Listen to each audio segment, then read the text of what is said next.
Good day, ma'am. Today, I would like to discuss the indigenous people, which are the Molbogs. The Molbog are described as migrant from the northern part of Borneo.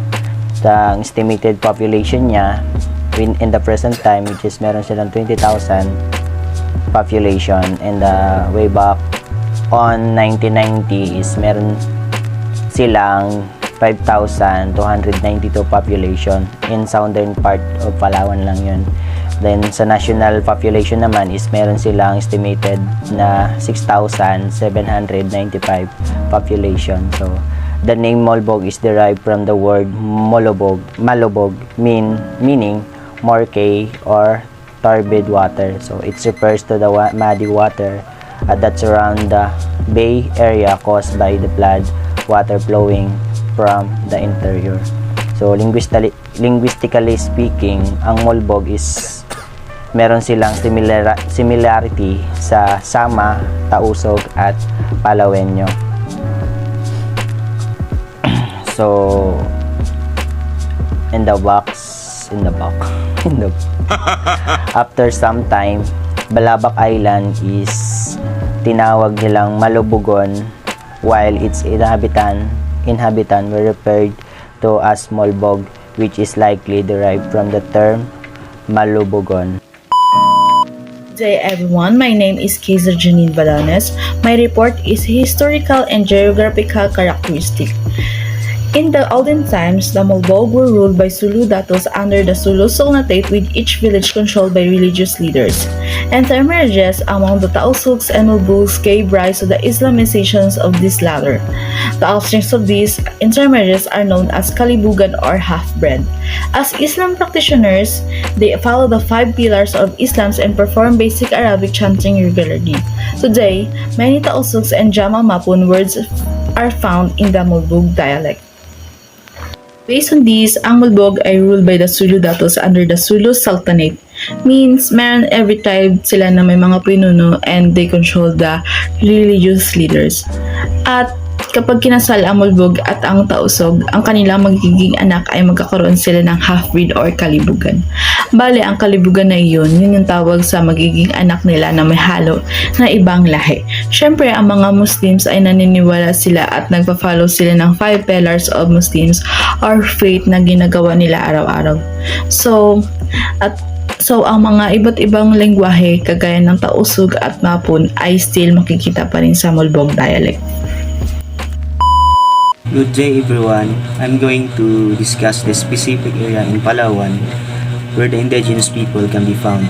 So, the Molbog people are indigenous group dominating the municipalities of Balabac and Bataraza in southern Palawan. So, yung indigenous people daw po, Molbog people, is makikita po sila sa Bataraza in southern Palawan and also po sa Balabac.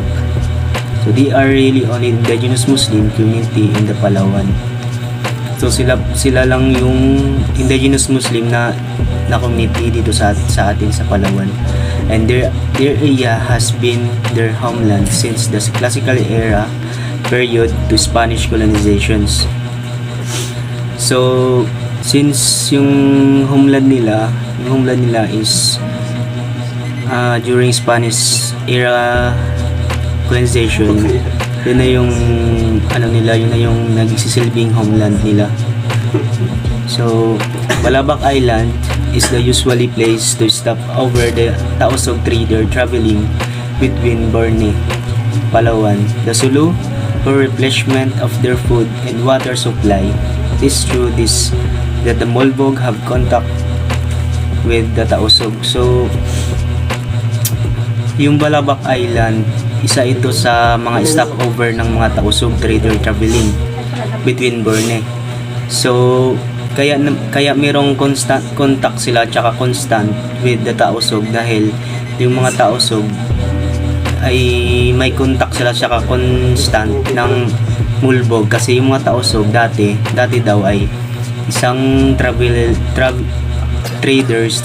between Borneo na nag-i-stop over sila sa Palawan ng Balabac Island. So nagiging meron silang contact contact sa mga tausog. Intermarriage between tausog and mulbog people is allowed, and offspring of the marriage are known as kulibugan or half-breed. So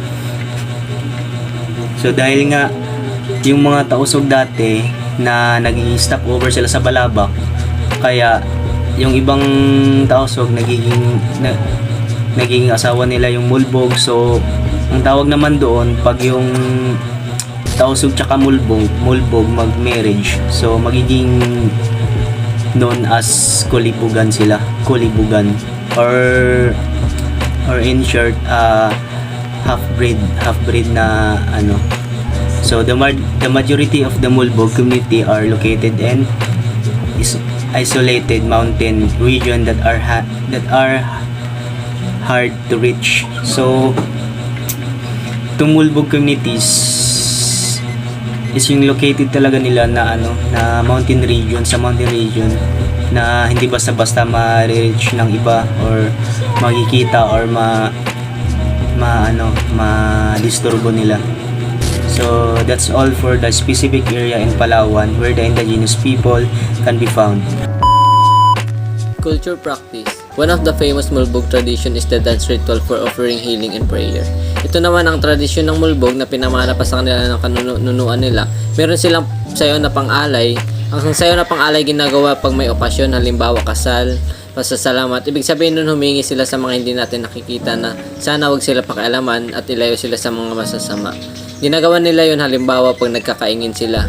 At meron naman sila isang sayaw na tinatawag ay tarok. Ginagawa lang nila yun pag may karamdaman ng isang mulbog.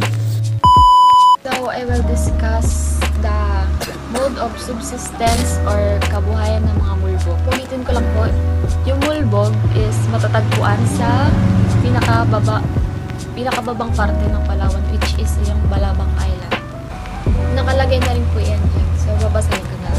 The livelihood includes subsistence farming, fishing, and occasional barter trading with the Sulu and Nervi Sabang market centers. So, alam naman natin na ang Palawan ay mayaman sa likas sa dagat, kaya dun sila kumukuha ng kanilang pangkabuhayan, which is yung pangisda.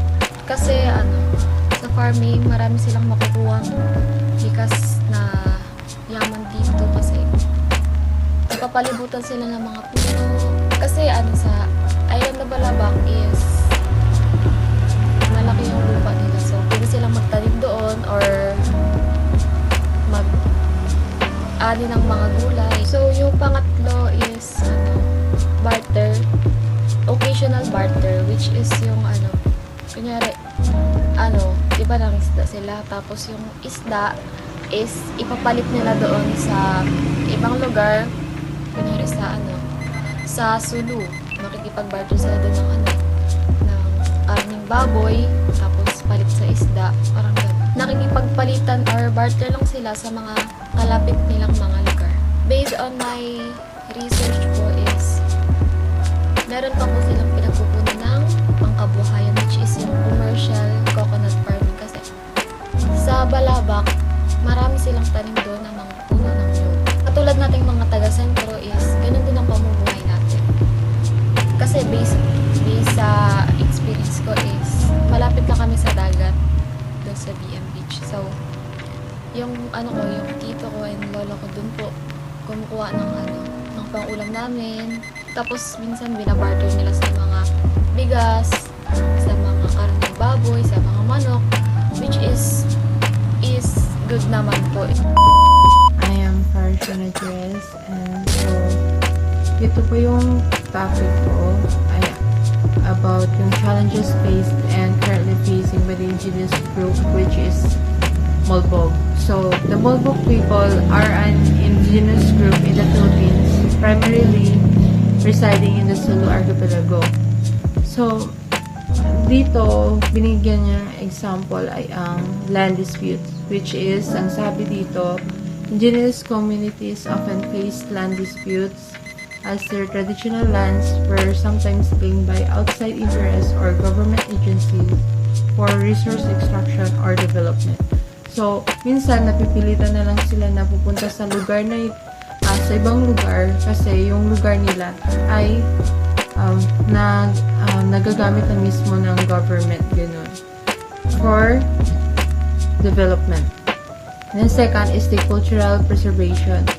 The Molbog, like many indigenous groups, work to preserve their unique culture, language, and traditions in the face of external influences and modernization. So, nagiging modernized na yung Molbog kasi nga kahit yung pananamit nila hindi na napipreserve, and yung sa lengguwahe sometimes hindi na pure language ang ginagamit nila.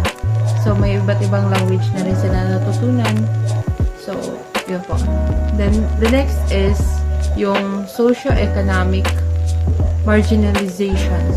It says here, indigenous communities often experience economic disadvantages, limited access to education, healthcare, and job opportunities, which perpetuated poverty. So, sometimes kasi, hindi na sila nakakapag-pursue sa pag-aral nila kasi nga, ang bata pa,